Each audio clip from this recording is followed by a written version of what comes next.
ബിസ്മില്ലാ അൽഹംദുലില്ലാ വസ്സലാത്തു വസ്സലാമു അലാ റസൂലിൽ അമീൻ വഅലാ ആലിഹി വസഹ്ബിഹി അജ്മഈൻ അമ്മാ ബഅദ്.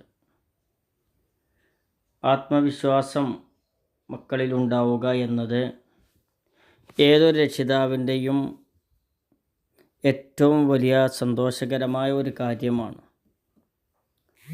ദിവസവും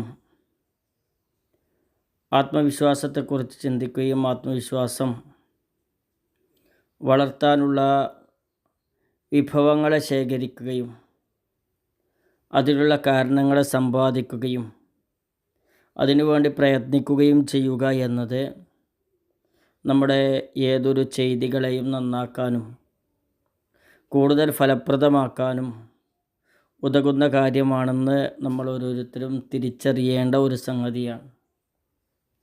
ഞാൻ കഴിവുള്ളവനും ശക്തനുമാണ്, ഇതിലും വലിയ കാര്യങ്ങൾ മുമ്പ് ഞാൻ ചെയ്തിട്ടുണ്ട്,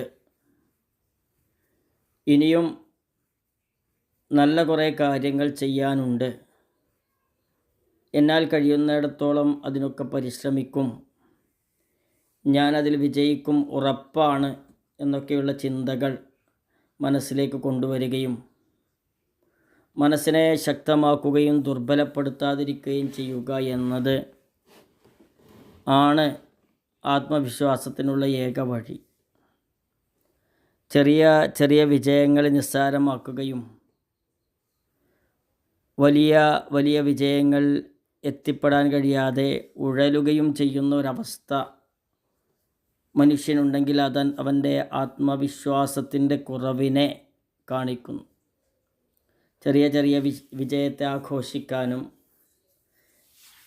ചെറിയ ചെറിയ വിജയങ്ങൾ സ്വരുക്കൂട്ടി വെച്ച് അതിൽ നിന്നാണ് വലിയ വിജയങ്ങളുടെ നാമ്പ് മുളക്കുന്നത് എന്ന് കൃത്യമായി മനസ്സിലാക്കാനും നമ്മൾ ശ്രമിക്കുകയാണെങ്കിൽ നമുക്ക് വലിയ വിജയത്തിലേക്ക് എത്തിച്ചേരാൻ സാധിക്കുമെന്നതിൽ യാതൊരു സംശയവുമില്ല.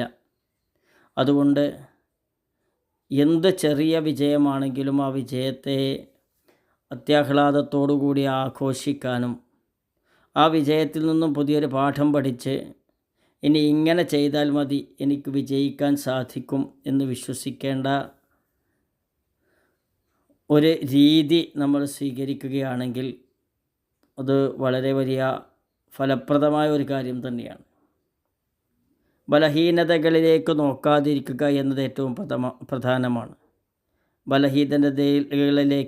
ബലഹീനത്തിലേക്ക് ദൗർബല്യത്തിലേക്ക് നോക്കാതിരിക്കുക എന്ന് പറഞ്ഞാൽ അവയെ നികത്തേണ്ട എന്നല്ല, മറിച്ച് അതിലേക്ക് നോക്കി തടിയിൽ കൈ വെച്ച് അങ്ങനെ വിഷാദത്തോടു കൂടി ഇരിക്കുന്നതൊരിക്കലും ആത്മവിശ്വാസം വളർത്തുന്ന കാര്യമല്ല, ആത്മവിശ്വാസത്തെ തകർക്കുന്ന കാര്യമാണ്.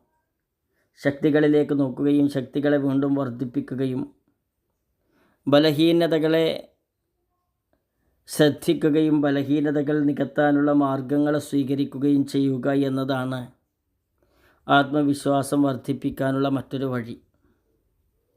ഈ ശക്തികളിലേക്ക് ശ്രദ്ധ കേന്ദ്രീകരിക്കുമ്പോൾ ധാരാളമായി ശക്തികളെ ഉപയോഗപ്പെടുത്താനും ഉള്ള ശക്തിയെ ബലപ്പെടുത്താനും ശക്തിയുടെ കേന്ദ്രം എവിടെയാണെന്ന് തിരിച്ചറിഞ്ഞ് ആ കാര്യത്തിൽ വേണ്ടത് ചെയ്യാനും നമുക്ക് സാധിക്കും. ശാരീരികവും മാനസികവുമായ ആരോഗ്യം ഏറ്റവും പ്രധാനമാണ്. ഭക്ഷണക്രമത്തെ ശ്രദ്ധിക്കുമ്പോഴും ശാരീരികമായ അവശതകളെ ഏത് രൂപത്തിൽ പോസിറ്റീവായി പരിഹരിക്കാൻ പറ്റും എന്ന് നോക്കുമ്പോഴും യഥാർത്ഥത്തിൽ വലിയൊരു ആത്മവിശ്വാസത്തിലേക്കാണ് നമ്മൾ എത്തിച്ചേരുക. ശാരീരികവും മാനസികവുമായ ആരോഗ്യം ശ്രദ്ധിക്കുന്നതോടുകൂടി പോസിറ്റീവായ സ്വാധീനങ്ങളെ കണ്ടെത്തണം. നമ്മൾ ചെയ്യുന്ന കാര്യങ്ങളിൽ പോസിറ്റീവായി ഫീഡ്ബാക്കുകൾ പറയുന്ന ആളുകളോട് ഫീഡ്ബാക്ക് ചോദിക്കുകയും അവർ തരുന്ന ഫീഡ്ബാക്കുകളിൽ അങ്ങേയറ്റം ആത്മവിശ്വാസം വളർത്താനുള്ള മരുന്നുണ്ടെന്ന് തിരിച്ചറിയുകയും ചെയ്യുമ്പോൾ വലിയ മാറ്റമാണ് നമ്മളിൽ വന്നു ചേരുക. ലക്ഷ്യങ്ങളെ സജ്ജമാക്കുക എന്നത് ഏറ്റവും പ്രധാനമാണ്. ലക്ഷ്യമില്ലാതെ ഏതു പ്രവർത്തനം ചെയ്യുമ്പോഴും ലക്ഷ്യത്തിലേക്ക് എത്താതെ ഉഴലുന്ന ഒരവസ്ഥ നമുക്ക് വന്നു ചേരും. അത് നമ്മുടെ ജീവിതത്തെ അതിൻ്റെ ആത്മവിശ്വാസത്തെ കെടുത്തിക്കളയും.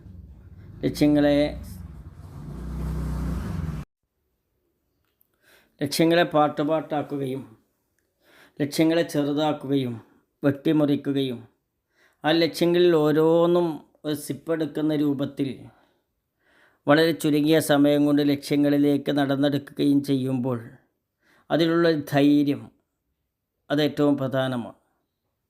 ഏതൊരു കാര്യത്തിലും നമ്മൾ ലക്ഷ്യങ്ങളിലേക്ക് എത്താനുള്ള ചുവടുകൾ വെക്കാൻ തയ്യാറാവുക എന്നത് ഏറ്റവും പ്രധാനമാണ്. സ്വയം പര്യാപ്തത നേടിയെടുക്കുക, ചെയ്ത കാര്യങ്ങളിലെ ഫലങ്ങളിൽ സന്തോഷിക്കുക, ഒരു കാര്യം അഭിമുഖീകരിക്കുമ്പോൾ അതിൻ്റെ യാഥാർത്ഥ്യങ്ങളെ കണ്ടെത്താൻ ശ്രമിക്കുക, ആശങ്ക ഒഴിവാക്കി ജാഗ്രത കൈവരുത്തുക, പരാജയങ്ങളിൽ നിന്നും പാഠങ്ങൾ ഉൾക്കൊള്ളുക. ഇത്തരം കാര്യങ്ങളൊക്കെ ശ്രദ്ധിച്ച് മുന്നോട്ട് പോകുമ്പോൾ ആത്മവിശ്വാസത്തിൻ്റെ കാര്യത്തിൽ വലിയ ഊർജവും വലിയ ശക്തിയും നമുക്ക് കൈവരിക്കാൻ കഴിയും. ഞാൻ ചെയ്യും, പരാജയപ്പെട്ടാൽ അതിൽ നിന്നും പാഠം ഉൾക്കൊള്ളും എന്ന വലിയ ഒരു മനസ്ഥിതിയും മാനസിക വിശാലതയും നമ്മൾ നേടിയെടുത്താൽ ഏതു കാര്യത്തിലേക്കും നമുക്ക് എത്തിച്ചേരാൻ സാധിക്കും. അള്ളാഹു അതിന് നമ്മെ അനുഗ്രഹിക്കട്ടെ.